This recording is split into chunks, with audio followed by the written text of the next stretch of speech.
ఈ పూట వాక్య ధ్యానం కొరకై అపోస్తుల కార్యములు 1వ అధ్యాయం 14వ వచనాన్ని చదివి పెట్టండి. అపోస్తుల కార్యములు 1వ అధ్యాయం వీరందరూ 14వ వచనం.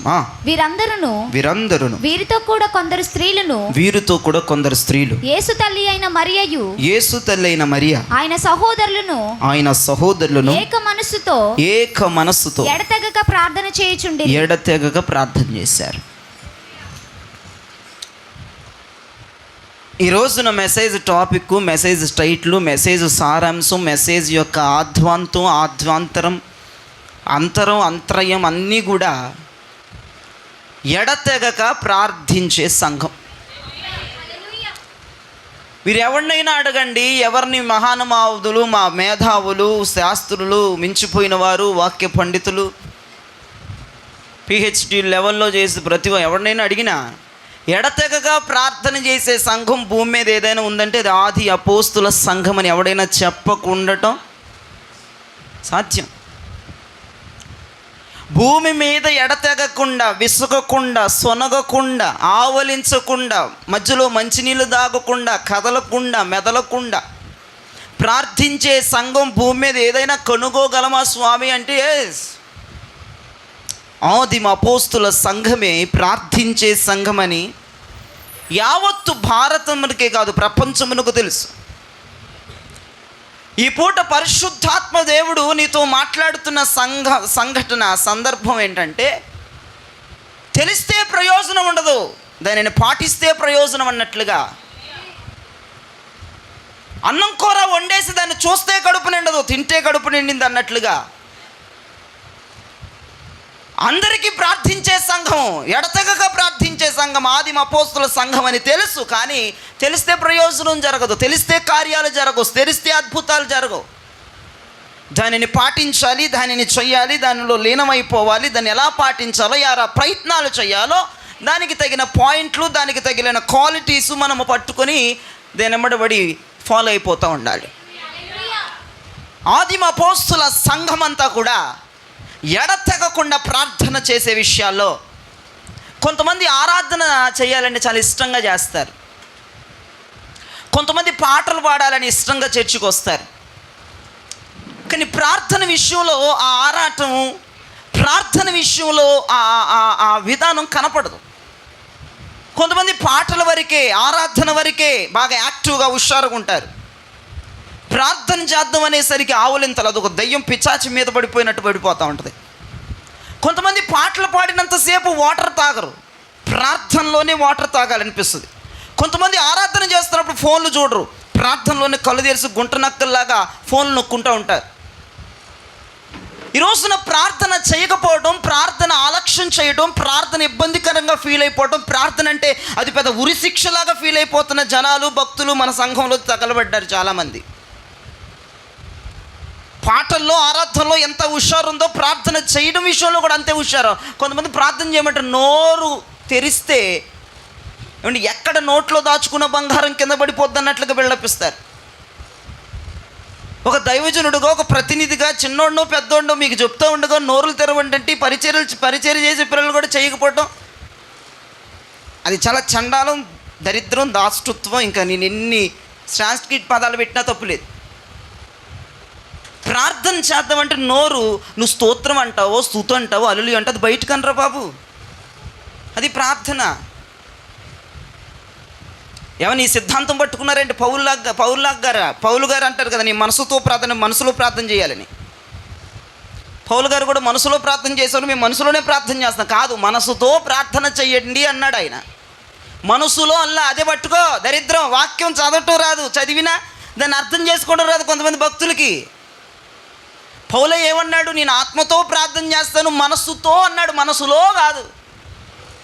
అపోస్తుల ప్రార్థన ఎప్పుడు మనసులో కాదు, మనసు బయటగా. అది నీ లోపల ఏం చెప్తున్నా అది బయటికి పలకాలి. ఎవడేంటి అనుకున్నా డోంట్ కేర్. అపోస్తుల ప్రార్థన అంటే ఎడతెక్కకుండా ఉండాలి, అపోస్తుల ప్రార్థన అంటే విసుగు లేకుండా ఉండాలి. అపోస్తుల ప్రార్థన అసలు ప్రార్థనకు మోకాళ్ళు వేయడం అంటే నీకంటే సంతోషంగా ఇంకెవరు వేయకూడదు, అట్లా వేయాలి. ప్రార్థన ఎప్పుడు ఆపేస్తాడని గడియారం ములికెళ్ళి చూస్తే తిరగదు. మీరు గమనించండి, టైంకెళ్ళి చూస్తే ప్రార్థన చేస్తే గడియారములు తిరగదు. చూడకుండా ప్రార్థన చేయండి, జర తిరిగిపోద్ది. నువ్వు దాన్ని సొత్తా ప్రార్థన చేస్తుంది అక్కడే ఉంటుంది. ఇదేంటి ప్రభా ఈ గడియారములు నన్ను శోధిస్తుందని ప్రార్థన చేస్తున్నాడంటే ఒకడు గంట ప్రార్థన పెట్టుకుంటే ఆ గడియారములు తిరగట్లేదట. గడియారములు నిన్ను శోధించడం కాదు, నువ్వు దాన్ని శోధిస్తున్నావు చూసి పొద్దాకలా. అది తెలియట్లేదు భక్తులకి. ప్రార్థన చేయడం అంటేనండి, ఒక్కసారి ప్రార్థనలో కూర్చున్నామంటే, మోకాలు లేసామంటే, చేతులు ఎత్తామంటే గొంతు తడి ఆరకుండా కేకలు పెడతా ఉండాలి. అది ప్రార్థన. వీళ్ళందరూ కూడా అక్కడ అసలు స్టోరీ ఏంటి, సందర్భం ఏంటి, 500 మంది ఉన్నారు. యేసుప్రభు ఆరోహణమే వెళ్ళిపోతున్న సందర్భం అది. 500 మంది అక్కడ ఉంటే యేసుప్రభు చెప్పాడు, నేను వెళ్తూ మంచిది, మీ కొరకు ఆదరణకర్తను పంపిస్తాను, మీరు యెరూషలేములోంచి కదలబాకుండా పైనుంచి శక్తి వచ్చేవారంత వరకు మీరు వెళ్ళొద్దు అని ప్రభు మాట్లాడి పైకి వెళ్ళిపోయాడు. మరలా నేను వస్తానన్నాడు. 500 మంది జనం అక్కడ ఉంటే 380 మంది పార్టీ చేసుకోవడానికి, డ్యాన్సులు వేసుకోవడానికి, ఎగరటానికి వెళ్ళిపోయారు. 120 మంది మాత్రమే ఒక గదిలో పడి ఏడుస్తున్నారు 10 రోజుల పాటు. దేవునికి స్తోత్రం కలుగునగా. ఏమంటే చూడండి, 500 మంది ఎక్కడ, 120 మంది ఎక్కడండి? యేసుప్రభు 500 మందితో ఈ మాట చెప్పాడు, మీరు యెరూషలేములో నుంచి కదలొద్దు, ఏదొచ్చేంత వరకు, శక్తి పై నుంచి శక్తి వచ్చేంత వరకు మీరు ఇక్కడ నుంచి కదలొద్దు. హల్లెలూయా అనలే, నేను జవాబు చెప్పమన్నాను. పైనుంచి శక్తి దిగి వచ్చేంత వరకు మీరు యెరూషలేము నుంచి కదలొద్దు అన్నాడు యేసుప్రభు. అసలు కదలటం పక్కన పెట్టి 380 మంది ఆ రోజున జరుగుతున్నటువంటి ఆ పండగలో, ఆర్పాటాల్లో, ఆ తిండిలో, మాయిదారి తిండి, ఆ తిండిలో, ఆ డ్యాన్సుల్లో, బ్రేక్ డ్యాన్సుల్లో నిమగ్నమైపోతే 120 మంది మాత్రమే యెహోవా దేవుడు చెప్పిన, యేసుప్రభు చెప్పిన మాట పట్టుకున్నారు. యేసుప్రభు చెప్పాడు కదా, పైనుంచి శక్తి దిగి వచ్చేంత వరకు మేము ఇక్కడ నుంచి వెళ్ళకూడదు. పైనుంచి శక్తి రావాలని అన్నపానాలు మానిపడేసి కన్నీరు కార్చి ప్రార్థన చేస్తున్నారు ఒక గదిలో పడిపోయి. ఈ 500 మందికి దేవుని పునరుద్ధానం తెలుసు. 500 మంది దేవుని పునరుద్ధానాన్ని కన్నులారా చూశారు. 500 మంది ముందు దేవుడు ఇదిగో హఠాత్తుగా మేఘములో మాయమైపోవటం చూస్తూ ఉన్నారు. 500 మంది ముందు దేవుడు 40 రోజులు 11 సార్లు ప్రత్యక్షమవటం చూశారు. ఇన్ని కార్యాలు చూసిన వారు కూడా ప్రార్థన చేయకపోవడం దరిద్రం. ఏ కార్యాలు చూడలేదురే వాళ్ళు అన్యుల్లే అనుకుంటాం, అది పక్కన పెట్టేద్దాం. యేసుప్రభు పునరుద్ధానం చూశారు. ఆయన లేగిచ్చి అనేక మందికి 11 సార్లు 40 రోజులు ప్రత్యక్షమవటం చూశారు. నేను వెళ్ళిపోతున్నాను, మీ కొరకు ఆదరణకర్తను పంపిస్తాననే శబ్దాన్ని విన్నారు. పైనుంచి శక్తి దిగి వచ్చేంత వరకు ఇక్కడ నుంచి కదలొద్దన్న శబ్దాన్ని విన్నారు. ఆయన వెళ్ళిపోతున్న దృశ్యాన్ని చూశారు. అన్ని చూసినా, అన్ని చేసినా 380 మంది బ్యాచ్ పండగలో కలిసిపోయారు, పెళ్ళిళ్ళకి వెళ్ళిపోయారు. ఇన్ని చూసి ప్రార్థనలో ఉండండి అని యేసుప్రభు చెప్పినా వాళ్ళ సరదాలు, వాళ్ళ ఎంజాయ్మెంట్లు, వాళ్ళ పర్పస్లు, వాళ్ళు పెట్టుకున్న ప్రతీదీ కూడా 300 మంది చెక్కేస్తే 120 మంది మాత్రం ఆయన మహిమను చూసిన వాళ్ళు, ఆయన ప్రభావాన్ని చూసిన వాళ్ళు, ఆయన మాటను వినిన వాళ్ళు, ఆయన స్వరాన్ని వినిన వాళ్ళు ఒక గదిలో పడిపోయి కేకలు. మనసులో కాదట, మనసుతో ప్రార్థన. అందుకే వాక్యం అర్థం చేసుకోవాలా. లోతోకి అంత అర్థం ఉంది. మీకు అర్థమే చావట్లేదు. వాక్యం చదవటం కాదు, దాన్ని అర్థం చేసుకోవడం నేర్చుకోండి. చాప్టర్లు చదివేయడం కుదరదు, అర్థం చేసుకోవాలి. ఒక్క అక్షరం మారిపోయిందంటే దాని సారాంశమే మారిపోద్ది. బైబిల్ అలా చదవాలి మనం. ఒక్క అక్షరం కూడా మిస్ అవ్వకుండా చూసుకోవాలి. ఒక్క పదంలో ఒక్క అక్షరం మిస్ అయిపోతే అర్థమే మారిపోద్ది, నీ బతుకే వ్యర్థమైపోద్ది.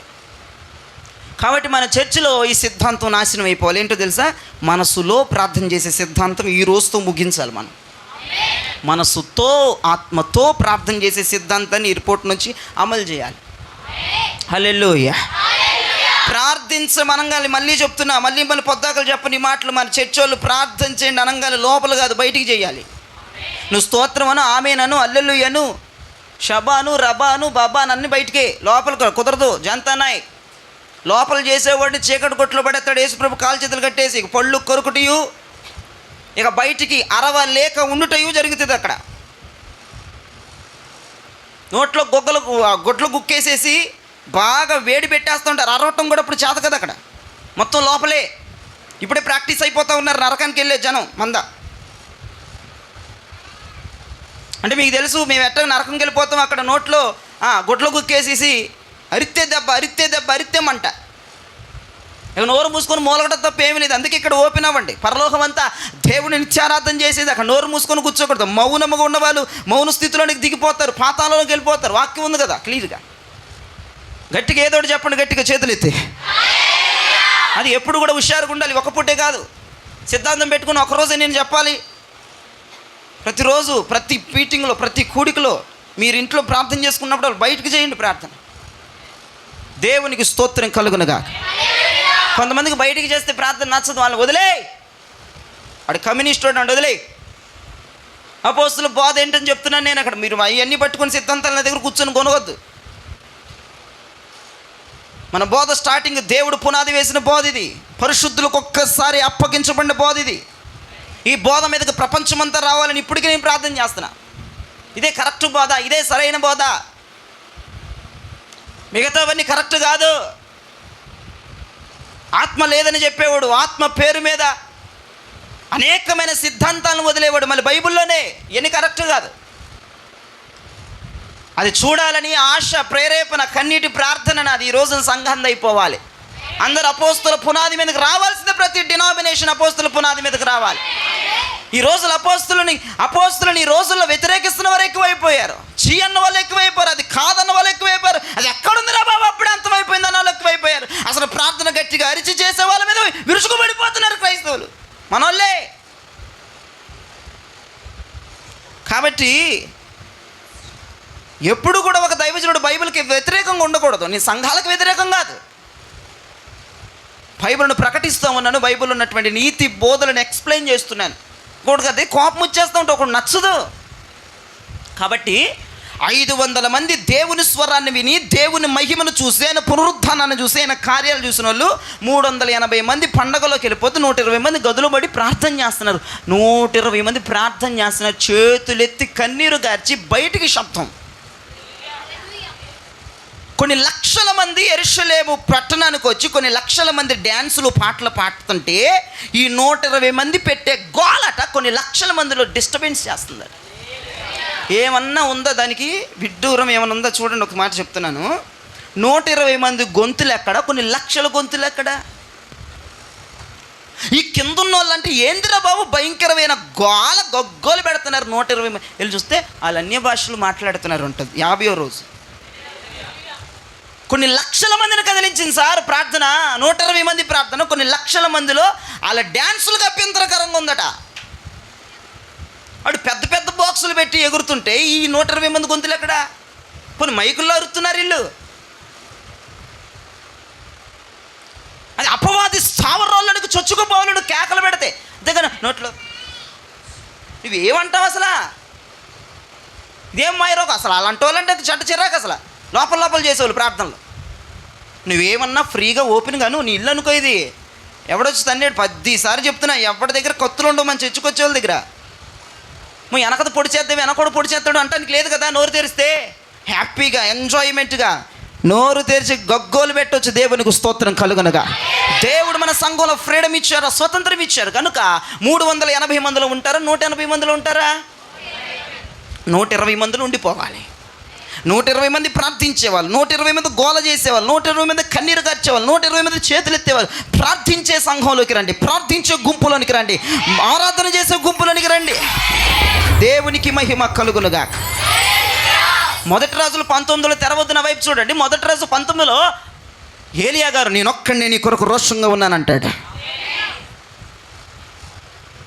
నీ కొడుకు నేనొక్కడినే రోషంగా ఉన్నానంటాడు 19లో. ఎంత రోషం అంటండి ఏలియా గారిది. ప్రపంచమంతా యెహోవాయే నిజమైన దేవుడని తెలుసుకోవడానికి విశ్వ ప్రయత్నాలు చేశాడు మనోడు. ఒక్కనే ఉన్నానయ్యా నేను అన్నాడు. ఈ మాట నిజమా?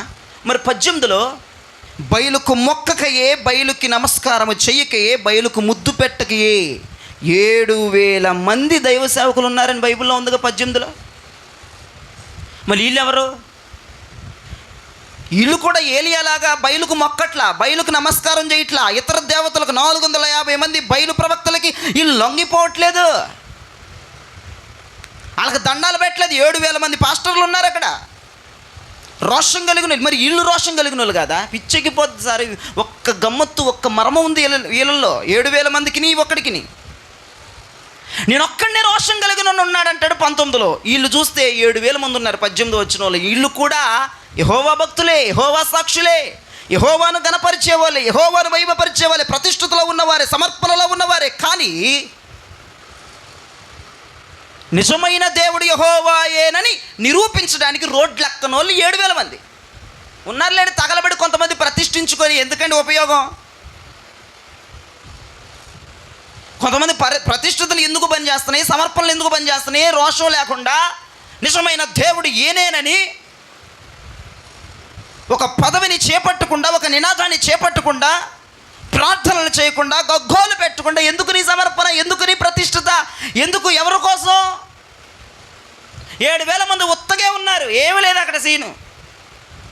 ఏమనంటే మేము రావండి పెళ్ళిళ్ళకి, మేము రావండి ఆ సావులకి అనేవాళ్ళు 7,000 మంది.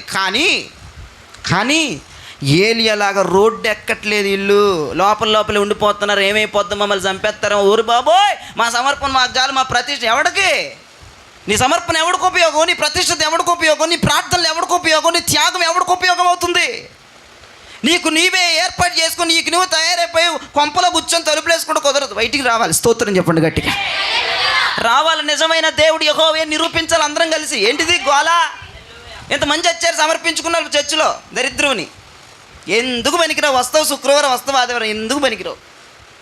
ఇప్పుడు నా సమర్పణ ప్రతి నీకన్నా పని చేస్తుందంటే ఎబ్బే, అది కూడా తక్కువ చెప్పలేవు.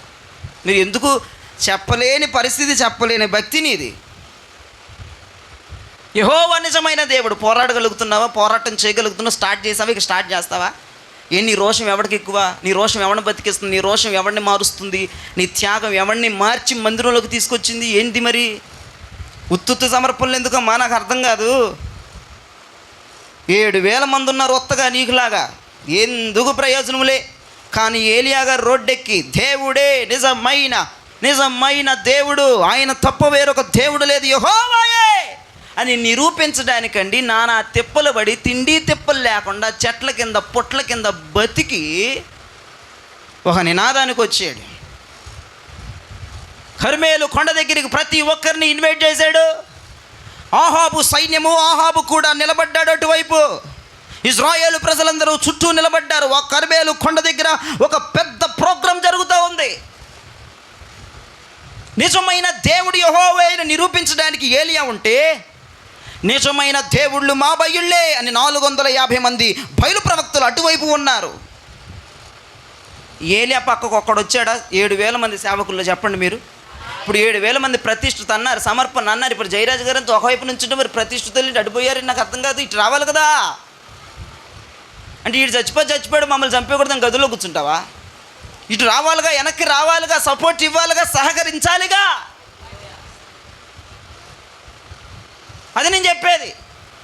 7,000 మంది 18వ వచ్చిన వాళ్ళు ఉంటే 19వ వచ్చిన వాళ్ళని ఒక్కడనే అంటాడు ఏలియా గారు. అంటే వాళ్ళు ఉన్నా పనికిరారని అర్థం. 7,000 మంది. మరి వీళ్ళకి ఉండదా? నేను కూడా నిరూపించాలి, ఏలియా పాస్టర్ గారికి నీ వెనక నిలబడాలి, సహకరించాలి, సపోర్ట్ చేయాలి. ఒక్కడేనండి పాపం.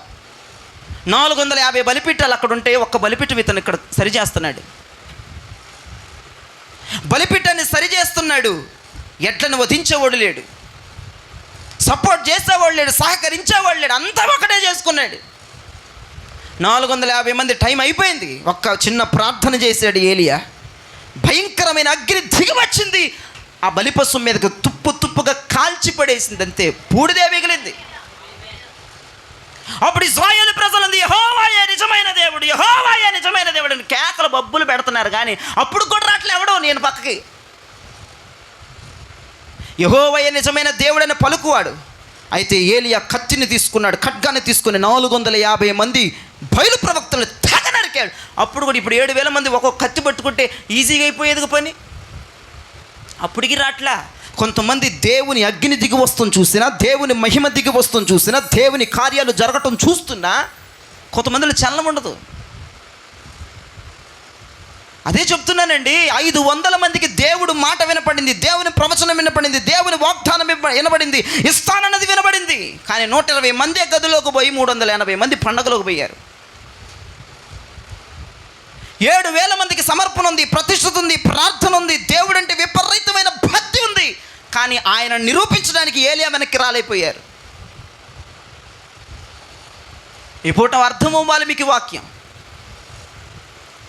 ప్రార్థించే గుంపులోకి రాకపోతే, చేతులెత్తే గుంపులోకి రాకపోతే, మోకరించే గుంపులోకి రాకపోతే, విసిగిపోయి వేదారిపోయి వాటర్ బాటిల్ తాగి లెగిచి అటు ఇటు మెలికే గుంపుల్లో సస్తే కుదరదు. ప్రార్థన చేసే వాళ్ళు పక్కన నువ్వు నిలబడాలి. ప్రార్థన చేసే వాళ్ళు పక్కకు నువ్వు వచ్చేయాలి. ఎవడు తీవ్రంగా ప్రార్థన చేస్తున్నాడు రేపు వారం నుంచి ఆడి పక్కనే కూర్చోండి. సప్పసప్పక సైతాన్ల పక్కన కూర్చోబాకండి. ఏమో చేసుకునేది పక్కన వాళ్ళని చేయనిది. అసలు పిల్లలు ఉన్న పక్కన అసలు కూర్చోబాకండి మీరు. అలా అమ్మను పొడుతూ ఉంటుంది, నిన్ను కూడా పొడవటంలో ఎందుకు వచ్చిన గోళ్ళ ఇవన్నీ. ఇక్కడ జ్ఞాపకం చేసుకోండి, ఎవరైతే ప్రార్థనలో మన సంఘంలో రగిలిపోయి ఏడుస్తూ అక్కడిని వాళ్ళ పక్కన అలా జస్ట్ మీద పడిపోమంటలా పక్కన మోకాలేమంటున్నా ఎత్తుక్కుని మరీ వెళ్ళాలి.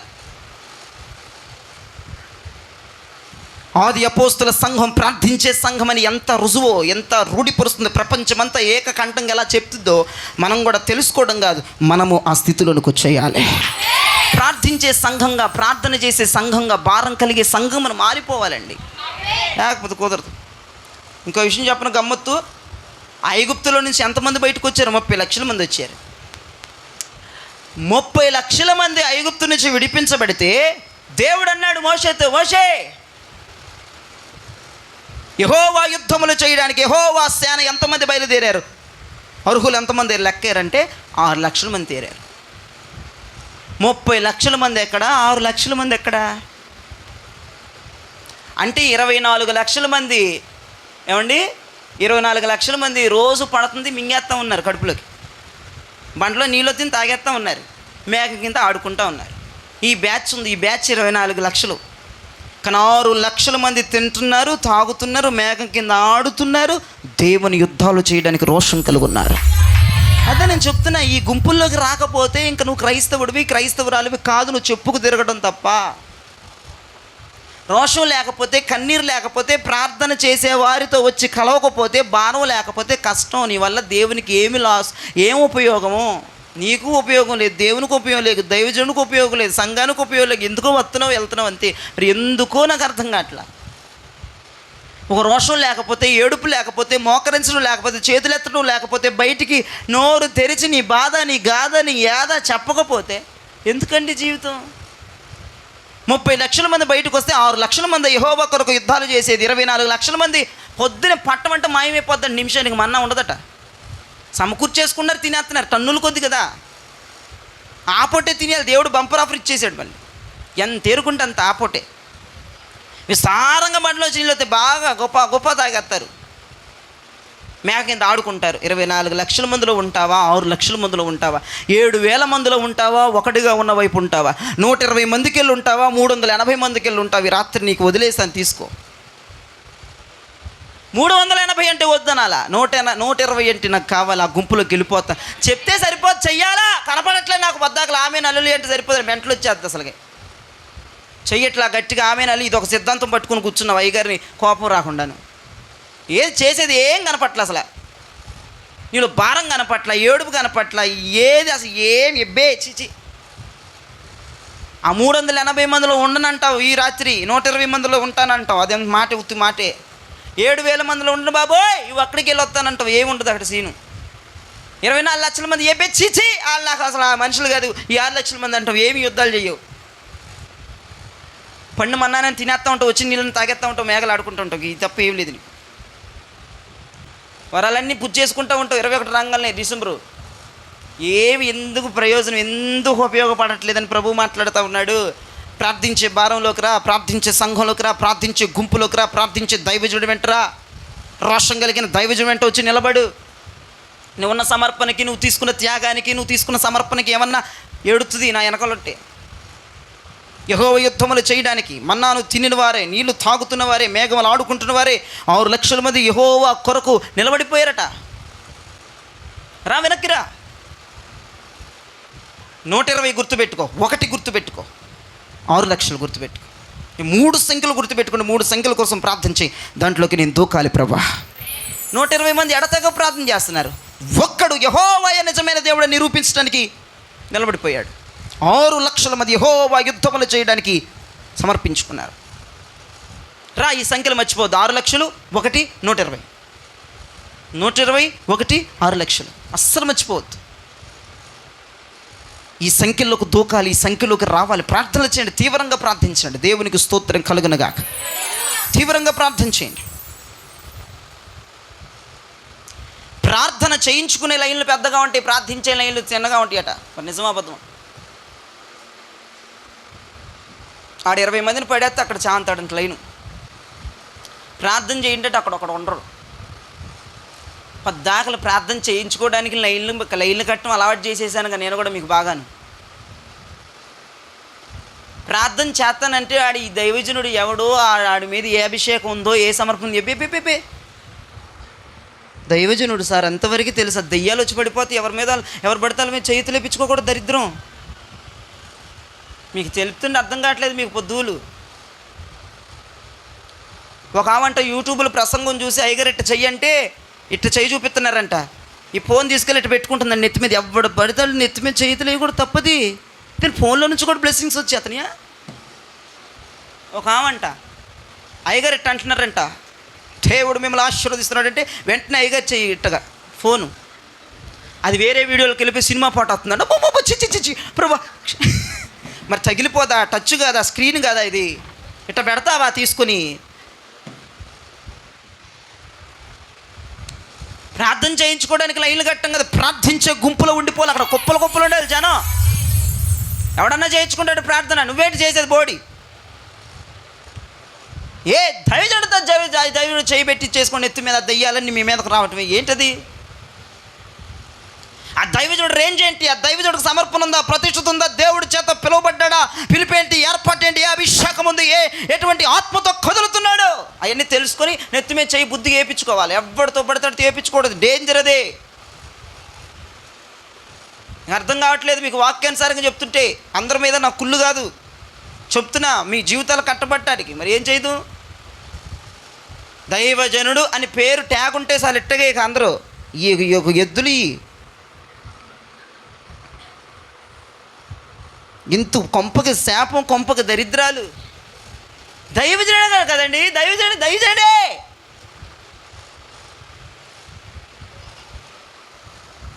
రకం క్వాలిటీస్ ఉంటాయి, అవి తెలుసుకోకుండా వేయించుకుంటే అయిపోద్ది. భస్మమే దేవుని స్తోత్రం. ఒకటి చేయి భస్మం. అపోస్తులు 4 చూడండి ఒకసారి.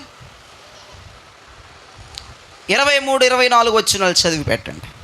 వారు విడుదల నొంది తమ స్వజనుల యొద్దకు వచ్చి ప్రధాన యాజకులను పెద్దలను తమతో చెప్పిన మాటలన్నిటినీ వారికి తెలిపిరి. వారు విని ఏక మనసుతో దేవునికిట్లు బిగ్గరగా మొరపెట్టిరి. నాథా, నీవు ఆకాశమును భూమిని సముద్రమును వాటిలోని సమస్తమును కలుగజేసిన వాడువు. దేవునికి మహిమ కలుగునుగాక. మాట పట్టుకున్నారా? ఓ చక్కని మాట చదివింది సిస్టర్ గారు. ఆ మాట వాళ్ళు వినంగాల్ని గోలబెట్టి ప్రార్థన చేశాను. బీభత్సంగా గోల పెట్టేశారంట. ఏడు చేస్తున్నారట, ఏడు చేసి ప్రార్థన చేస్తున్నారట చేతులెత్తి. ఏమండి ఒక మాట, అసలు సందర్భం ఏంటి అని నా వైపు చూస్తే చెప్తాను మీకు. మరి పేతురు గారు ప్రసంగం చెప్పారు. 3000 మంది మారు మనసు పొందారు, బాప్తిసం తీసుకున్నారు, వచ్చారు. ఆ మరుసటి నాడు ప్రార్థన జరుగుతుంది, ఆదివారం. బాప్తిజాలు 3000 మంది అయిపోయినాయి నిన్న. మరుసటి రోజు ప్రార్థన జరుగుతుంటే ప్రార్థనలో ఒక కుంటోడు వచ్చాడు. కుంటోడిని పేతురయ్య స్వస్థపరిచాడు. ఈ విషయం శాస్త్రులు పరిసర దగ్గరికి వెళ్ళిపోయారు. గోల అధికారులు గోల, ఎందుకురా నువ్వు ఈరోజు స్వస్థపరిచావు? ఏంట్రా గోలంటే ఈ పేతురు గారు వాళ్ళకి ప్రసంగం చేశాడు. నువ్వు ప్రసంగం చేస్తావరా మాకు, మేము పెద్దవాళ్ళం అది ఇది అని చెప్పేసి పేతురు గారిని చేతగా కొట్టాడు తీసుకెళ్ళిపోయి. ఏమా బాధుడు బాధేశారు పేతురు గారిని. బాధేస్తే ఆయన వచ్చి బాధేసిన తర్వాత ఆ నొప్పులతో, ఆ పుండ్లతో, ఆ గాయాలతో వచ్చి స్వజనుల దగ్గరకు వచ్చి, అమ్మా ఇది పరిస్థితి, ఇలా తన్నారు, నేను ప్రసంగం చెప్తుంటే ఆటంకపరిచారు ఇదని చెప్తే, మీరు నమ్మరు, అక్కడ చదివాం మనం, ఈ పూట నమ్మాలి. మోకాలేసి చేతులెత్తి ప్రార్థన చేస్తున్నారట, గోల పెట్టేస్తున్నారట. అక్కడ గోల చదవండి. ఏం ప్రార్థన చేశారు చదవండి. 25 నుంచి 31 వరకు ఆగకుండా ప్రార్థన స్పష్టంగా చదవండి. నాథా, నీవు ఆకాశమును భూమిని సముద్రమును వాటిలోని సమస్తమును కలుగు చేసిన వాడువు. అన్యజనులు ఎలా అల్లరి చేసిరి? ప్రజలెందుకు వ్యర్థమైన ఆలోచనలు పెట్టుకొనిరి? ప్రభువు మీదను ఆయన క్రీస్తు మీదను భూరాజులు లేచిరి, అధికారులను ఏకముగా కూడుకొనిరి అని నీవు పరిశుద్ధాత్మ ద్వారా మా తండ్రియు నీ సేవకుడనైన దావీదు నోట పలికించితివి. ఏవి జరగవలనని నీ హస్తమును నీ సంకల్పమును ముందు నిర్ణయించినో వాటినన్నిటినీ చేయుటకై నీవు అభిషేకించిన నీ పరిశుద్ధ సేవకుడైన యేసునకు విరోధముగా హేరోదును, పొంతి పిలాతును, అన్యజనులతోనూ ఇశ్రాయేలు ప్రజలతోనూ ఈ పట్టణమందు నిజముగా కూడుకొనిరి. ప్రభువా, ఈ సమయమునందు వారి బెదిరింపులు చూచి రోగులను స్వస్థపరచుటకును నీ పరిశుద్ధ సేవకుడైన యేసు నామము ద్వారా సూచక క్రియలను మహత్కార్యములను చేయుటకును నీ చెయ్యి చాచి ఉండగా నీ దాసులు బహుధైర్యముగా నీ వాక్యము బోధించినట్లు అనుగ్రహించుము. వారు ప్రార్థన చేయగానే వారి కూడి ఉన్న చోటు కంపించేటట్టు ప్రార్థన చేశారంట. మీకులాగా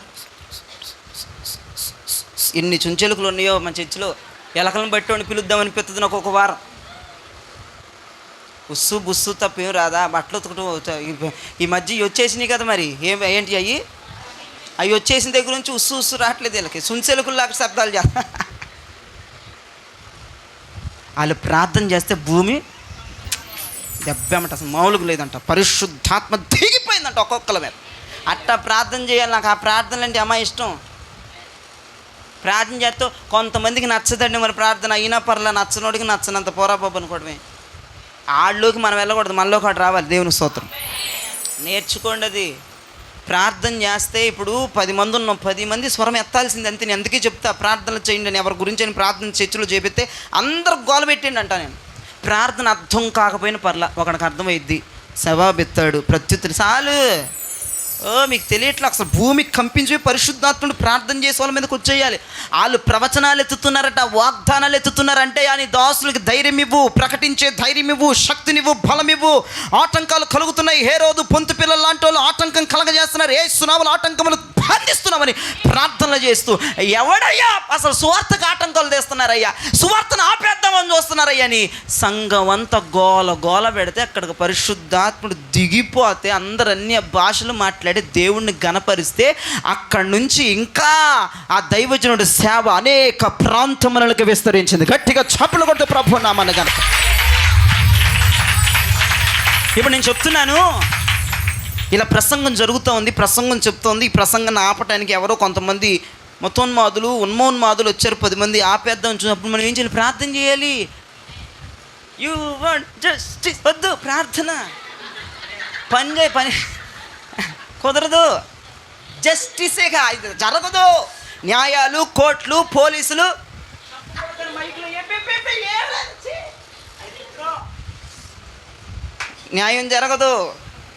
న్యాయం జరగదు. మా పాస్టర్ గారి మీద కేసు పెడుతున్నారు, మా పాస్టర్ గారిని వాక్యం చెప్పొద్దని నువ్వు వెళ్ళిపోయి అక్కడ కూర్చొని ఇవంటే అట్ట కుదిరిద్ది. నువ్వు చర్చిలోకి వచ్చి ప్రార్థన చేస్తే వీళ్ళు ఏమి న్యాయాల దగ్గరికి వెళ్ళలేదు, కోర్టులు ఎక్కలేదు, పోలీసుల స్టేషన్కి ఎక్కలేదు, లెటర్లు రాసి సిప్పులు రాసి పెట్టలేదు, ప్రార్థన చేశారంటే పరిశుద్ధాత్ముడు అక్కడ దిగి వచ్చారాపా, తునాలారాపా, అద్భుతాలు జరిగినాయి. పొంతు పిలాతు, హేరోదు లాంటి వాళ్ళు గజ గజ గజ గజ గజ వణిగిపోయాయి. ప్రార్థనే 3 సార్లు. నేను ప్రతి సమస్యకి అంటాను, మీరేమంటారు? అంతే, అదొక మందులాగా వెళ్ళిపోవాలి. ఇప్పుడు లోపలికి ప్రతి సమస్యకే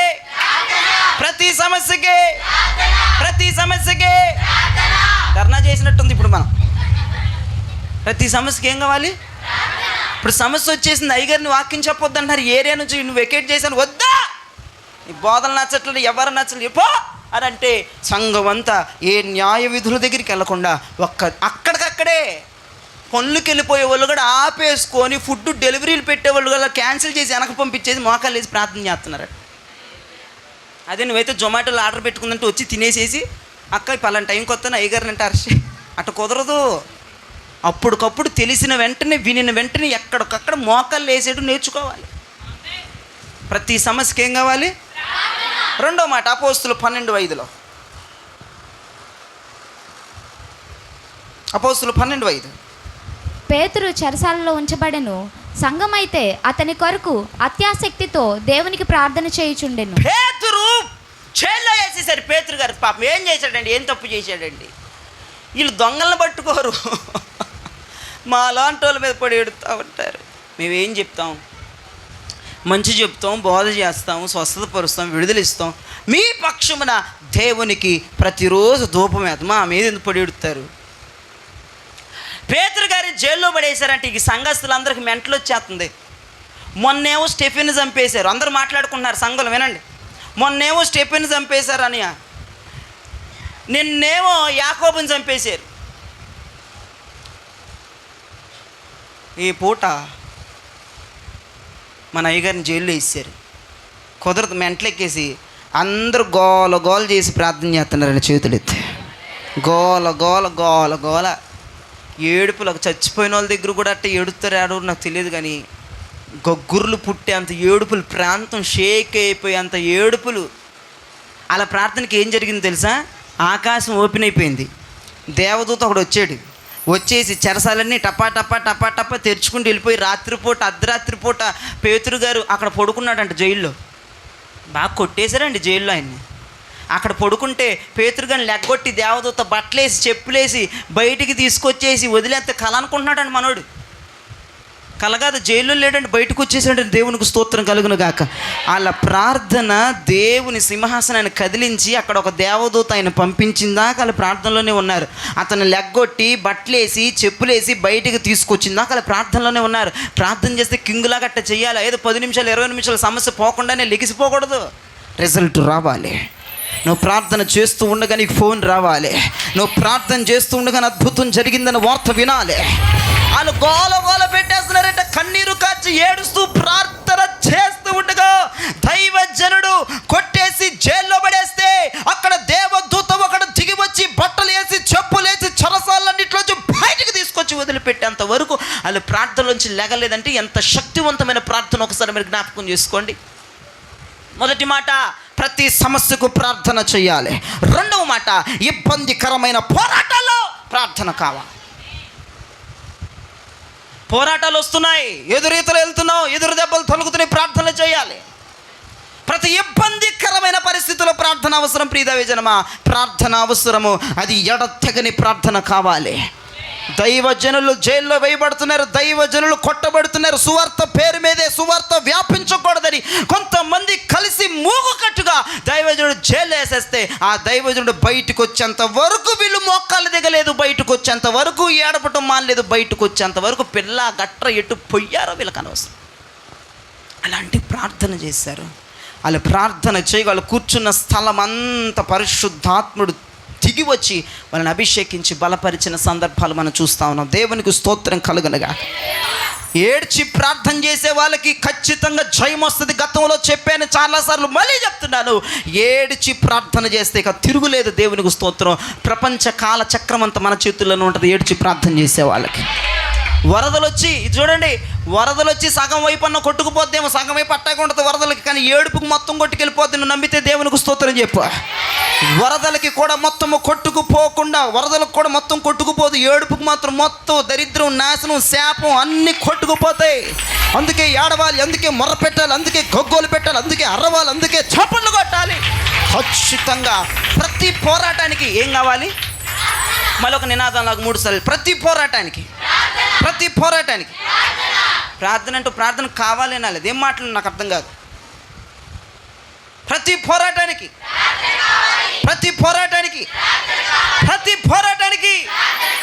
దేవునికి స్తోత్రం కలుగునుగా. అపోస్తుల కార్యములు 9వ అధ్యాయం 40వ వచనం 3వ వచనంలో 3వ మాటకి, అపోస్తుల కార్యములు 9:40, పేతురు అందరినీ వెలుపలికి పంపి, గట్టిగా ఆ మూతి దగ్గర కానిచ్చుకోద్దేవు నీ బచ్చబాకు. పేతురు అందరినీ వెలుపలికి పంపి మోకాళ్ళుని ప్రార్థన చేసి శవము వైపు తిరిగి, శవం వైపు పేతురు గారు శవం వైపు తిరిగి మనకు చిన్న డౌట్ వస్తే ప్రార్థన మానేస్తాం. డౌట్ వచ్చిందా చేసిన కుదరదండి, అయిపోయింది. పేతురు గారు తబిత చచ్చిపోయింది, పరిచయం చేసి బిడ్డ ఆమె అంటే అపోస్తులకు పరిచయం చేస్తుంది తబిత. మన తబిత కాదు, బైబిల్లో ఉన్న తబిత, ద్వారకా. దేవుని స్తోత్రం, హల్లెలూయా. దేవునికి మహిమ కలుగునుగాక. మై తలెత్తు ప్రణతి. చనిపోతే ఆమె వైపు తిరిగి ప్రార్థన చేస్తున్నాడు అంటే ఏంటి బాబు, నీ విశ్వాసం ఏంటి, బలం ఏంటిది? ఎవరు చిన్న డౌట్ వస్తే ప్రార్థన అవసరం లేదు సార్, అయిపోయింది అంతాను.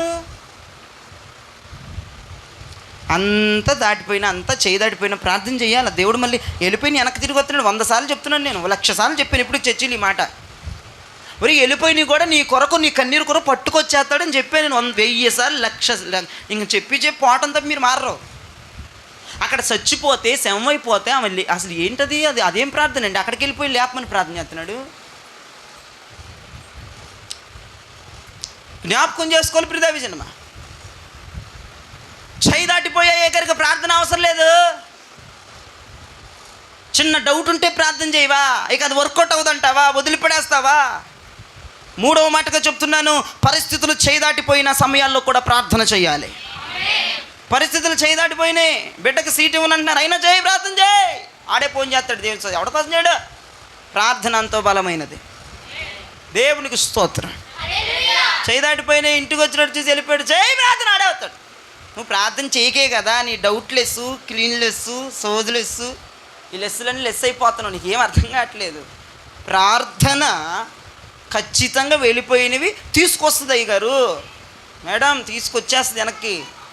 విశ్వాసముతో కూడిన ప్రార్థన, పరిశుద్ధాత్మతో కూడిన ప్రార్థన. వెళ్ళిపోయింది కదా, చేయి దాటిపోయింది కదా, పరిస్థితి అయిపోయింది కదా, ఇక ఇంకో దానికోసం ప్రార్థన చేద్దాం. కాదు, దానికోసమే చెయ్యి. మళ్ళీ వెనక్కి తిరిగి వస్తాడు, మళ్ళీ వెనక్కి తిరిగి వచ్చేద్దా పరిస్థితి, మళ్ళీ వెనక్కి తిరిగి వచ్చేద్ది ఆనందం, మళ్ళీ వెనక్కి తిరిగి వచ్చేద్ది బహుమానం, మళ్ళీ వెనక్కి తిరిగి వచ్చేస్తుంది. మళ్ళీ మిస్ అయిపోవటం అనేది ఉండదు. అది అంత గొప్పది ప్రార్థన. ఒకటే ఆదిమపోస్తుల సంఘము యొక్క ప్రార్థనలు ఎడతెగకుండా ఉంటాయి అంటంలో ఈ ప్రార్థనలన్నీ ఒక నిదర్శనం. పేతురు గారు శవం వైపు తిరిగి ప్రార్థన చేస్తారా? గోల పెట్టే వాళ్ళకి ఒక్కరు ఎలా ఎడుతుంది తెలుసా? ఆమె మిషన్ కుట్టేది, బట్టలు కుట్టేది. అమ్మో దొరక, నాకు బట్టలు కుట్టేదానివి, మంచి గుండ్రపు జాకెట్లు కుట్టేదానివి, బటర్ఫ్లై అని ఎడుతున్నాయి. అబ్బాయి వెళ్ళిపోయి మొత్తాన్ని పంపించేసి ప్రార్థన చేస్తే ఆమె లెగిసి కూర్చుందట.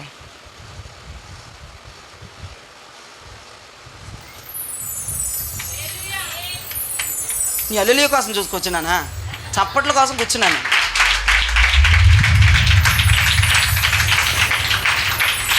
అది కాదండి, చచ్చిపోయినాడు లెగితే మీ రియాక్షన్ ఏం లేదేంటి? చచ్చిపోయిన లెగితే రియాక్షన్ లేదేంటి మీకు? గుండె ఆగిపెట్టున్నారా? చచ్చిపోయిన లెగిసాడు దెయ్యం అని. ప్రార్థన చేస్తే లెగిసి కూర్చుందట.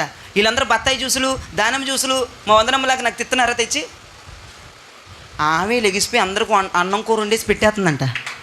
లెగిసిపోయి అన్ని అన్నం కూరలు వండేసి పెట్టేస్తున్నాము. ఇదేంద్ర బాబు, అదే ప్రార్థన. ప్రార్థన వలన పోయినవి కూడా, వెళ్ళిపోయింది కూడా, చెయ్యి దాటిపోయింది కూడా, పేపర్లు వెళ్ళిపోయినాయి. అయ్యగారు సంతకం అయిపోయింది, అయ్యగారికి అయిపోయింది. అయ్యగారు చెయ్యి, ఆ సంతకాన్ని కూడా చెరిపేసే ప్రాసెస్ యేసుప్రభు దగ్గర ఉంటుందంట. మరి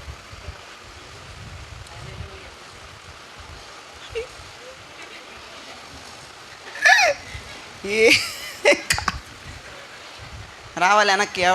ఎవడు కోసం రాదు ఇది. నువ్వు ప్రార్థనలో ఉండటం నేర్చుకో.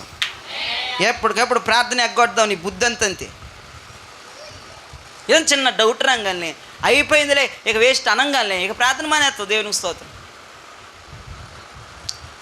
చేయి దాటిపోయిన పరిస్థితుల్లో కూడా ప్రార్థన చాలా అవసరం. హల్లెలూయా. 3 సార్లు నినాదం చెప్దాం. చెప్పండి, ప్రార్థన కావాలి. ఒక మాట ఇచ్చాను, మీరు ఎక్కువసేపు నత్తి వచ్చేస్తుంది, మీకు ఎక్కువ మాట చెప్పలేరు. పరిస్థితులు చేదాటిపోయిన సమయాల్లో, పరిస్థితులు చేదాటిపోయిన సమయాల్లో, పరిస్థితులు చేదాటిపోయిన సమయాల్లో దేవునికి స్తోత్రం. అపోస్తుల కార్యములు 10:9. 3 మాటలు చెప్పేసి అడుగుతా, చివరికి నవ్వుతున్నారు. ఒకడు 32 పెట్టి అపోస్తులు 10:9. ఆగా, అపోస్తులు 10:9 చదువు. మరునాడు వారు ప్రయాణమైపోయి పట్టణమునకు సమీపించినప్పుడు పగలు ఇంచుమించు 12 గంటలకు పేతురు ప్రార్థన చేయుటకు మిద్దె మీదకి ఎక్కెను. ఏమేస్తున్నాడు పేతురయ్య గారికి? ఇప్పుడు పాస్టర్ గారు పిలిచారు.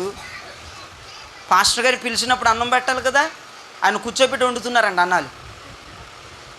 మిట్ట మధ్యాహ్నం 12ంటికి. ఎంత దుర్మార్గం ఇది! ఆకలేసేస్తున్న మనిషిని కూర్చోబెట్టి ఆ పొగలు, ఆ దూపాలని ఇటొచ్చి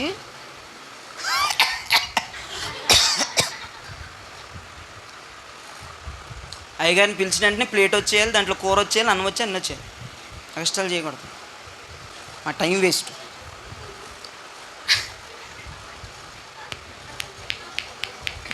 పిలిచి వండుతారేంద్రా?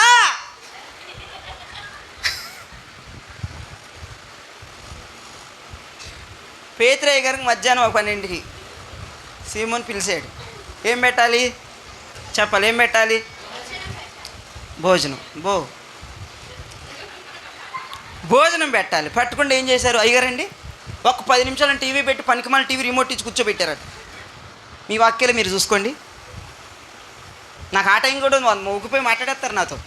ఆ టైం కూడా ఇవ్వరు నాకు. ప్రార్థన చేసుకుని టైం ఎక్కడ ఉంటుంది? నాకు ఇంటికి వెళ్ళి భోజనం అక్కడ ప్రిపేర్ అయ్యేపాటికి వీళ్ళు తల ఒకటి అందించేస్తారు నాకు మాటలు. అయితే పేతురయ్య గారు ఎక్కడికి ఎక్కాడట? డాబా మీదకి ఎక్కి వీళ్ళు వంటలు ఇప్పుడు అయ్యేటట్లు లేవని ప్రార్థన చేస్తున్నారంటే ఎందుకు? ఏ సున్నాబల వంటలు త్వరగా అవురు కాక. అదేనా ప్రార్థన చేశారు వాళ్ళు? ఉప్పు సరిగ్గా వేయను కాక మా సిస్టరు. అదే చేశాడు ప్రార్థన. మిద్దు మీదకి ఎక్కి చేతులు ఎత్తితే పరిశుద్ధాత్ముడు పేతురు మీదకి వచ్చేసాడటండి. ఇప్పుడు చెప్తున్నాను, అన్నం ఆకలి వేసినా ప్రార్థనే చేయాలన్నాను. ఇప్పుడు మీరు అందాల్సిన అందకపోయినా మరి టయానికి కొన్ని అందవు, ప్రార్థన చేయి.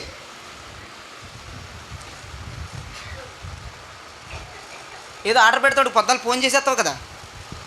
ఇటు అడ్రస్ అడిపోయావి నువ్వు, లొకేషన్ తప్పు, ఇటు అటు అని తిప్పేసి ఇప్పుడు కొంపలు ఎవడ వండుతున్నాడని దేవునికి స్తోత్రం. ఇవే తగలడిపోయినాయి ఎక్కువ, వీళ్ళకే ఎక్కువ వచ్చేస్తున్నాయి రాబడి. ఇక రానున్న దినాల్లో భయంకరం, పొయ్యే కనపడదంట ఇళ్ళల్లో. నిజమంటండి, పొయ్యిలు కనపడవంట కొంపల్లో. అన్ని ఆర్డర్లు, ఫోన్లు, పెద్ద ఫోన్లు అంట.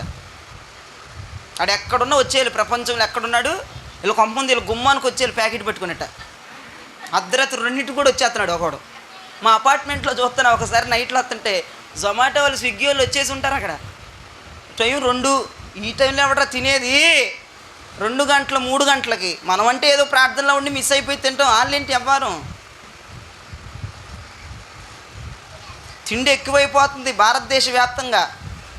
తిండికి భక్తులు కమిట్ అయిపోతున్నారు, తిండికి రాజీ పడట్లేదు. తినేసి ఆ డయేరియాలు ఏవో వచ్చేస్తున్నాయి. మరి రకరకాల పేర్లు భలే పెడతారు వాళ్ళ పేర్లు మాత్రం. ఆ పేరు చూసి నవ్వు వచ్చేసింది నాకు ఫస్ట్. ఎన్ని రోగాలు, ఎన్ని వ్యాధులు, ఏంది తిండి ఏంది, ఎవ్వరం ఏంటి? వాడు ఉంటాడమ్మా యూట్యూబర్, వెళ్ళిపోయి కుక్క ఇదేంటిదమ్మా పక్షులు తినేస్తాడు, పావును తినేస్తాడు. వాడికి ఏం అవ్వట్లేదండి, నాకు అర్థం కాదు. చిన్నవి ఏంటంటే చిన్న ఏదమ్మా చిన్న పురుగులు పట్టుకొని తినేస్తాడు. అది పెద్ద ఏంటి అమృతంలాగా తినేస్తాడు ఏంటాడు. మనకు చూపించడానికి మనం తింటాం. అయ్యే చూసేస్తారు, వాక్యాలు చూడరు భక్తులు. ఆడు తేలెట్ట తింటున్నాడు, పాము ఎట్ట తింటున్నాడు ఆడు. అలాగున్నారు భక్తులు, ఏది పడితే తినేసి దేవునికి స్తోత్రం. అయితే ఎందుకు ఈ సందర్భం అంటే, పేతురైన భోజనానికి పిలిచి అప్పుడు వండుతున్నారు, స్టార్ట్ చేశారు 12 గంటలకు మిట్ట మధ్యాహ్నం. అయ్యగారికి ఆకలేసేస్తుంది. ఎందుకురా బాబు ఈ భోజనాల కోసం చూసేదని పైకెక్కి ప్రార్థన చేసుకుంటున్నాడంట. ప్రార్థన భోజనాల కోసం కాదు, ఏదో ప్రార్థన చేస్తుంటే అక్కడ దర్శనం చూస్తున్నాడంట ప్రార్థనలో. అమ్మో, అసలే ఆకలి కడుపుతో ఉన్నాడు. ఏం ప్రార్థన నడిచింది సార్? తినేసి ప్రార్థన చేయమంటే నిద్ర వస్తుంది అంటారు. ఇక తినకుండా ప్రార్థన అంటే అసలు మన వల్ల అసలే కాదు. ఆ ఒళ్ళేవంగా తినకుండా ప్రార్థన అంటే ఏదో ఒకటి నెబరేసుకుంటూ ప్రార్థన చేస్తేనే 5 నిమిషాలు 10 నిమిషాలు సాగుతూ ఉంటాం, తర్వాత నుంచి కుదరదు. అలాంటిది పక్కన ఆకలేసిపోతుంటే, కడుపులో ఆకలి పేగులు వేరమని నడుస్తుంటే మిద్ది మీదకి ఎక్కి చేతులెత్తి ప్రార్థన చేస్తే అక్కడ దర్శనం చూస్తున్నాడు ఏంటండి. ఒక పెద్ద పాత్ర ఆయన మీదకు దిగి వచ్చేస్తుందంట. పరిశుద్ధాత్మ ఆయన మీద కమ్ముకుంటున్నాడంట. బలమైన ఆత్మ తన మీదకు దిగి వచ్చి అన్య భాషలు మాట్లాడుతున్నాడు డాబా పైన. దేవునికి స్తోత్రం కలుగు. ప్రార్థన 4వ దాని పేరేంటి చెప్పనా? అందవలసిని అందకపోతే ఏం చేయాలి? కొన్ని మనకు అందవు, ఆవిడ ప్రార్థన చేయాలి. అతడికి భోజనం టైం, అది భోజనం అందాలి, అది అందలేదు, ప్రార్థన అందుకున్నాడు. అందవలసిని అందకపోతే ప్రార్థన అందుకోవాలి. ఇది అందుకో మనం అసలుకి మరి చిరాకు కదా. పాటలు ఎంత బాగానే పాడతావు, ఆరాధన ఎంతసేపు ఏం చేస్తావు, ఎంత ఇష్టం కదా నీకు ప్రార్థన అంటే. అస్సలు ఒకే నినాదం, అందవలసింది నీ చేతికి అందకపోతే ప్రార్థన అందుకోవాలి. ప్రార్థన వచ్చి కదా. అసలు క్రైస్తవులు అంటే ఎవరు? ప్రార్థనా పరులు. మేము దేవుని పెట్టడం అంటే ఎవరికన్నా చెప్తే ఏం చెప్తారు వాళ్ళు? మా కొరకు ప్రార్థన చెయ్య. ప్రార్థనే ఇక మనం కాబట్టి అందవలసిన అందకపోయినా మన జీవితంలో ప్రార్థనలు చేయాలి. 5వ మాట చూడండి, అపోస్తులు 16:25. ముగించేశాను. ఇక మీరు అంతే అంటారు, అయ్య గారు ముగించేశానని చెప్పేసి ముగించేశానని చెప్పేసి ఇంకో 4-5 రిఫరెన్స్లు ఇస్తారంటే, మరి అదేరా బాబు, తల్లి ప్రేమ ఒక ముద్ద పెట్టిద్ది, అయిపోయిందంటది. గిన్నె తీసుకుని లోపల దాయిది కదా, చందమామ చూపించేస్తుంది, చుక్కలు చూపించేస్తుంది, నక్షత్రాలు చూపించేసి మరీ తినిపించేస్తుంది. దేవునికి స్తోత్రం. కాబట్టి ఒకటే అంటాం, ఇంకా ముద్దలు పెడతా ఉన్నాయి. అపోస్తులు 16:25. ఒక సిస్టర్ నవ్వింది, ఎందుకు చెప్తున్నా ఈ గోల, అయిపోయింది అనగానే. 16:25. అయితేనే చదువు. మధ్యరాత్రి వేళ పౌలును శీలయు దేవునికి ప్రార్థించుచు కీర్తనలు పాడుచునుండిరి. ఆల్ నైట్ ప్రేయర్ చాలు. కొంతమంది రేపు ఆల్ నైట్ ప్రేయర్లు చూడాలి. నేను ఫస్టే చెప్పాను, వీడియోలో పడుతున్నారు మీరు ఆవులించొద్దని, ఇంకా ఆవులిస్తున్నారు.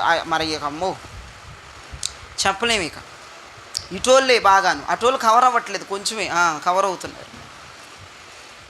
చెకిన కూర్చి భలే కూర్చున్నావు ఎదురు నువ్వు. ఇప్పుడు కెమెరా ఉన్నదని భయం లేదు మీకు, ఎందుకు భయం అండి? మరి పిల్లోడు రాత్రి పగళ్ళు వీడియో అవ్వటం 5 గంటలు అయిపోతుంది. వీడియో తెల్లారుజామున వీడియో 5 గంటలకు అవుతుంది. మీకు ఏం పని? మీరు వెళ్ళిపోయి ఆయన నిద్రపోతారు. మా పిల్లోడు పడుకోకుండా నేను పడుకోకూడదు, కానీ నేను తిరుగుతూ ఉంటా. లేకపోతే అటు తిరుగు బాల్కన్లోకి వెళ్ళటం, మళ్ళీ ఇట్రాటం 5 అయిపోద్ది మాకు గొడవ. మా ఇంట్లో పడుకుని పోతారులే, దేవునికి స్తోత్రం. తర్వాత సంగతి ఇంకెళ్ళిపోయి నా పక్కన ఒక బెడ్డే తట్టా పడుకుంటాడు 5 గంటలకి. మళ్ళీ ఎప్పుడు లెగిసి వెళ్ళిపోతాడు నాకు కనపడ్డు. ఒకసారి ఉంటాడు, ఒకసారి వెళ్ళిపోతాడు. మా అన్నయ్య పిలుతున్నాడు. దేవునికి స్తోత్రం చెప్పండి. కాబట్టి చాలా జాగ్రత్త. ఎందుకు అంత లేట్ అవుతుందంటే, మీరు ఆవులింతలు కట్ చేసుకోవాలి, మీరు ఇట్ట అనుకుంటున్నారు. ఒక్కోసారి అవన్నీ కట్ చేయాలి. అవన్నీ జనాలు చూస్తే పరుగులు పోతాయి కదండి. మరి అవన్నీ ఎక్కడెక్కడో నేను కట్ చేసుకున్న ఆ పిల్లోడు ఒకసారి నిద్రపోతాడండి, చేసుకుంటా పాపం. ఎవరో లేపు పడుకో రేపు చేద్దుగాని పడుకున్నాడు. హాయ్ ఏం తెలుస్తుంది మా బాధలో, వీడియో బాధలో. ఒక్క 10 నిమిషాలు కూడా పట్టుమని చూడరు యూట్యూబ్లో మెసేజ్లు. మీరు నాకు తెలుసు, దాని కొరకు 5-6 గంటలు పట్టుమని ఒక్క 10 నిమిషాలు కూర్చొని అది ఆన్ చేసుకొని చూడరు మీరు. ఇనేసిందే కానీ బిల్డప్లు మీకు ఏమి లేదు అక్కడ సీడు. ఒకవేళ చూస్తే గంట వీడియో ఎట్ట జరిపేస్తారు. ఇది ఒకటి ఇచ్చాడు ఫోన్లో, వెళ్ళిపోద్ది చివరి దాకా. ఆమె నన్ను దగ్గర అమ్మాయి అయినేసి నన్ను తృప్తిలకి ఏమింటారు, అక్కడ లాగేస్తారు ముందుకి. ఎంత కష్టపడి బిడ్డాడు, ఎంత కష్టపడి పెడుతున్నాడు పాప. ఎంత నరకం అండి. నేను చూస్తున్నాను కదా. ఆ బిడ్డడితో పాటు నేను పడుకోవట్లనే నిద్ర చంపేసుకున్నా పూట. కెట్ట నిద్ర రాదనుకోండి, నీకు పొద్దున్నే తెల్లవారుజామున పడుకుంటాం. ఈరోజు కూడా మరి అంతేనా స్టీఫెను? ఈరోజు కూడా తెల్లవారుజామున అయిపోద్ది. ఎప్పుడు వదులుతాడు ఇంటికి వెళ్ళిపోతాను చూస్తాడు, కానీ నేను కుదరదు కదా, అన్నీ నీట్గా పెట్టిచ్చేస్తాను.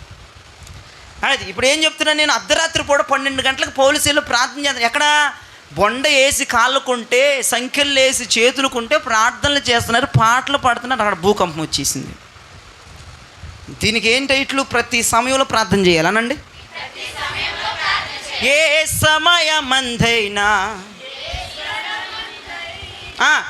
ఏ స్థితిలో నేనున్నా ప్రార్థించేదన్.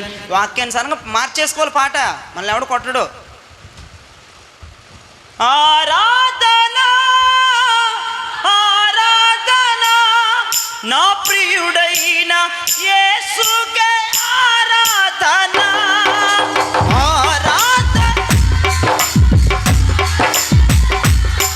గొర్రె పిల్ల ఏ సమయమందైనా, ఏ స్థలమందైనా, ఏ స్థితిలో నేనున్నా ప్రార్థించేదం. ఏ స్థలమందైనా, ఏ స్థితిలో నేనున్నా ప్రార్థించి. చెరసాలలో నేను బందీగా ఉన్నా, సింహాల బోనులో పడవేసిన, కరువు ఖడ్గము హింస ఏదైనాను, మరణ శాసనమే పొంచున్నాను. యేసు నామమే ఆధారము కాదా,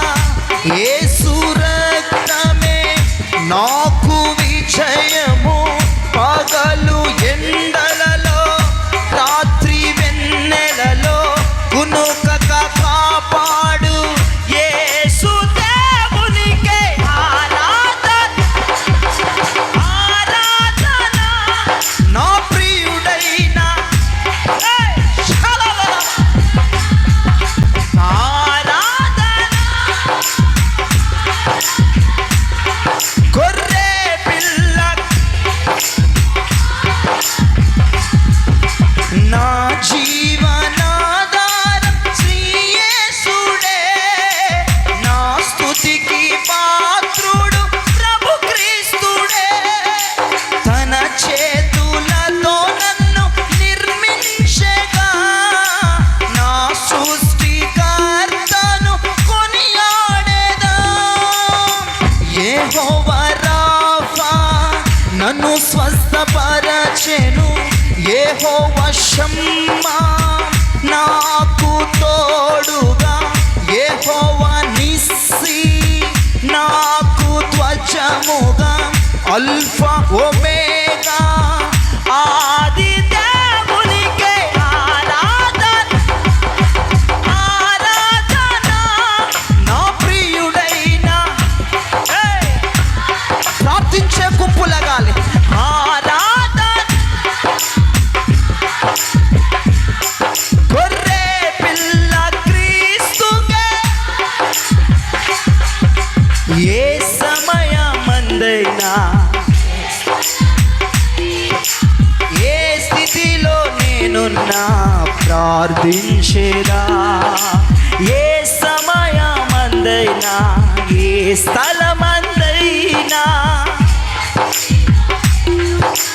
ప్రార్థించేదా. హల్లెలూయా. గట్టిగా చెప్పాలి.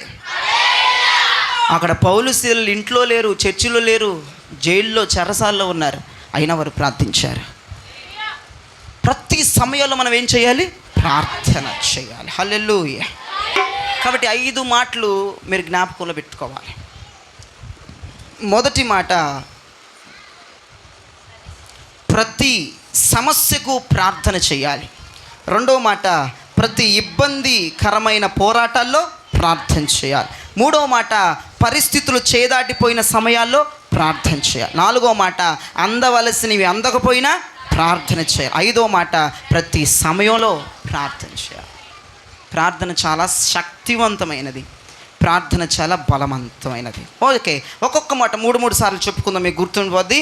ముగించేసాను, అయిపోయింది. ఇక మొదటి మాట, ప్రతి సమస్యకు ప్రతి సమస్యలో ప్రతి సమస్యలో ప్రతి ఇబ్బందికరమైన పోరాటాల్లో ప్రతి ఇబ్బందికరమైన పోరాటాల్లో ప్రతి ఇబ్బందికరమైన పోరాటాల్లో పరిస్థితులు చేదాటిపోయిన సమయాల్లో పరిస్థితులు చేదాటిపోయిన సమయాల్లో పరిస్థితులు చేదాటిపోయిన సమయాల్లో అందవలసినవి అందకపోయినా అందవలసినవి అందకపోయినా అందవలసినవి అందకపోయినా ప్రతి సమయంలో ప్రతి సమయంలో ప్రతి సమయంలో ప్రార్థన చేయాలి.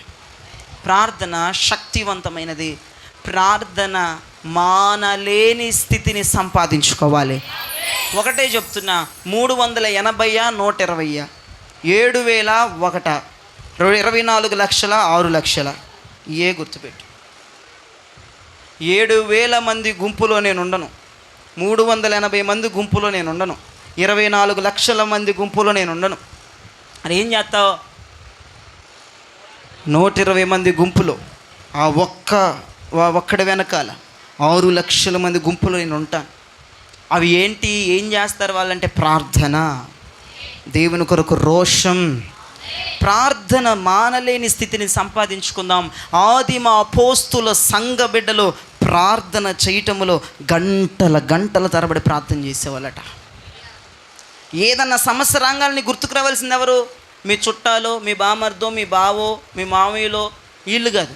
ప్రార్థన.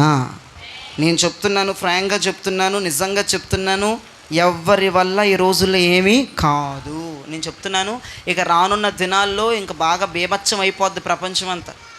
ఎవ్వరు ఏమీ చెయ్యలేరు, ఎవ్వరి వల్ల ఏమీ కాదు. నీవు నమ్ముకున్న దేవుడు వల్లే సాధ్యం. నీకు వచ్చిన ప్రార్థన వల్లనే సాధ్యం. నువ్వు ఏడవగలిగినంత ఏడవగలిగితే, మొర్ర పెట్టగలిగినంత మొర్ర పెట్టగలిగితే, చేతులు ఎత్తగలిగితే ఖచ్చితంగా దేవుని కార్యాలు మనం చూస్తాం. దైవజనుల కోసం ప్రార్థన చేయండి. అపోస్తుల బోధ లెగాలని ప్రార్థన చేయండి. అపోస్తుల సంఘాలు కట్టబడాలని ప్రార్థన చేయండి. అనేక సంఘాలు, అనేక డినామినేషన్స్ ఒక్క బోధలోనికి రావాలని ప్రార్థన చేయండి. ఒక్క గడ్డ మీద కట్టబడాలని ప్రార్థన చేయండి. ఒక్క పునాది మీదకి రావాలని ప్రార్థన చేయండి. పరిశుద్ధులకు ఒక్కసారి అప్పగించబడిన బోధ పేరేంటమ్మా? అపోస్తుల బోధ. అది తప్ప ఈ లోకంలో ఏ బాధ లేదు. జ్ఞాపకం చేసుకోండి. ఆ బోధ మీదకి అనేక సంఘాలు రావాలని, ప్రతి సమస్య, ప్రతి ఇబ్బందులో, చేదాటిపోయిన పరిస్థితుల్లో, ప్రతి విధమైనటువంటి ఆ స్థితిగతుల్లో ప్రార్థన ప్రార్థన ప్రార్థన ప్రార్థన ప్రార్థన చేయడానికి టైం పెట్టుకోకూడదు. ప్రార్థన చేయటంలో హుషారు రావాలి, ప్రార్థన చేయటంలో బలం రావాలి, ప్రార్థన చేయటంలో అభిషేకం రావాలి. అసలు మనం ప్రార్థన చేస్తే అక్కడికి ప్రభు ఆత్మ దిగి రావాలి. గుర్తుపెట్టుకోండి, ప్రార్థన అలా చేయాలి. ఎవరైనా మీరు మీరు ఎవరైనా ఇంటికి వెళ్ళి ప్రార్థన చేస్తున్నా, ఎవరైనా మీ ఇంటికి వచ్చి మీరు ప్రార్థనలో కూర్చుంటున్నా, సంఘంలోనూ ప్రార్థన చేసినా అక్కడికి ఎవరు రావాలి? పరిశుద్ధాత్ముడు.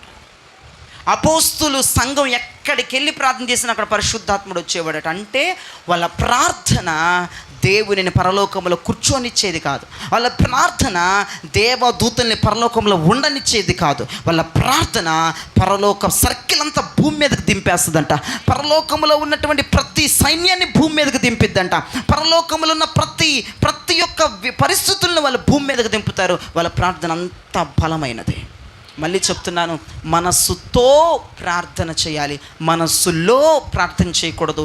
ఆత్మతో ప్రార్థన చేయాలి, ఆత్మలో కాదు. దేవునికి స్తోత్రం కలుగునగాక. ఈ మాటలు గుర్తుపెట్టుకోండి. ఈ రకంగా ప్రార్థనా గుంపులోనికి, విశ్వాస గుంపులోనికి, రోషం కలిగిన గుంపులోనికి వచ్చేద్దాం. ప్రభు మిమ్మల్ని దీవించి ఆశీర్వదించునుగాక. ఆమేన్.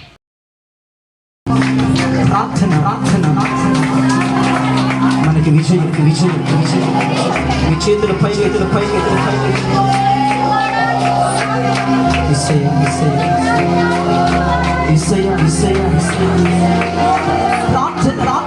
విలువ తెలియక అశ్రద్ధ చేసే ప్రార్థన విలువ తెలియక నిర్లక్ష్యం చేసే నిద్రలో తిండిలో మత్తులో మునిగిపోయా. నువ్వు ప్రార్థన చేయట్లా.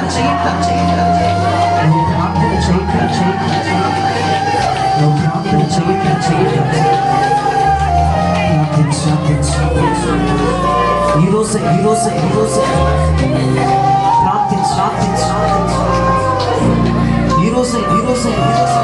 ప్రార్థన చేయడానికి ఒక తీర్మానం తీసుకోవాలి.